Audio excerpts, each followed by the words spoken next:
Madre mía, lo de Enginak Yurek y Tuba Buyukustun está que arde, y ahora Engin ha soltado la bomba. Nadie, repito, nadie se esperaba esto que ha revelado sobre Tuba. Si pensabais que lo sabíais todo de esta pareja de telenovela, preparaos porque esto os va a dejar con los ojos como platos. Llevamos años hablando de ellos, ¿verdad? Desde que protagonizaron Cara para Ask, esa serie que nos robó el corazón a todos, se palpaba una química brutal.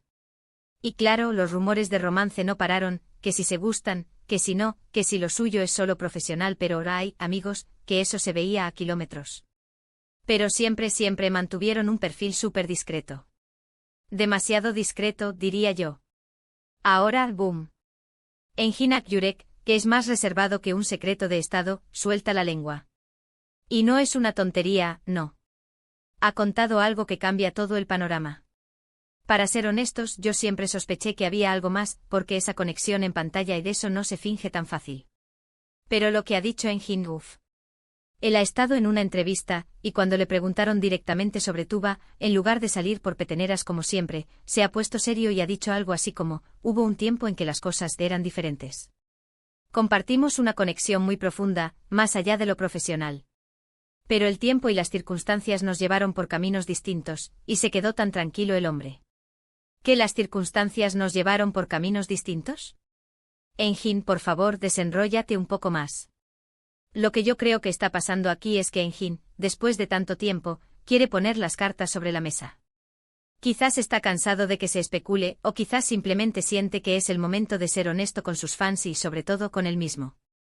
Porque admitir que hubo algo más que amistad y una conexión muy profunda, como él dice, es un paso importantísimo. Muchos dicen que esto es solo una forma de avivar la llama, de volver a ponerlos en el foco mediático antes de algún proyecto futuro, quién sabe. Pero yo sospecho que va más allá.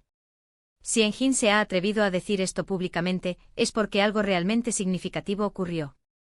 Pensemos, ¿qué tipo de conexión muy profunda puede haber si no es algo más que amistad? Y lo de circunstancias nos llevaron por caminos distintos, de eso suena a que hubo una ruptura, un final, no un simple nos dejamos de hablar por falta de proyectos. Ahora la gran pregunta es, ¿qué va a decir Tuba? ¿Va a confirmar esto? ¿Lo va a negar? ¿O va a seguir con su habitual misterio? Porque ella es igual de esquiva que Engin, un duelo de discreción tenías que ver. Pero con lo que Engin ha soltado, Tuba va a tener que moverse. El silencio ya no es una opción. Y claro, esto reabre la puerta a todas las esperanzas de los fans. ¿Veis posible un reencuentro? ¿Creéis que estas palabras de Engin son una indirecta para Tuba, como diciendo ¿recuerda lo que tuvimos? Es que es para pensar, Es como si hubiera abierto una puerta que creíamos cerrada con llave, y ahora solo queda esperar a ver si alguien se atreve a cruzarla. El hecho de que Engin, un hombre tan privado, haya hecho esta confesión me dice que esto no es un juego. Es una revelación. Y nos deja a todos aquí, pendientes del próximo capítulo de esta historia que parece sacada de una de sus series, pero esta vez es la vida real. ¿Vosotros qué pensáis? ¿Creéis que la conexión muy profunda, de la que habla Engin fue un amor verdadero que no pudo ser?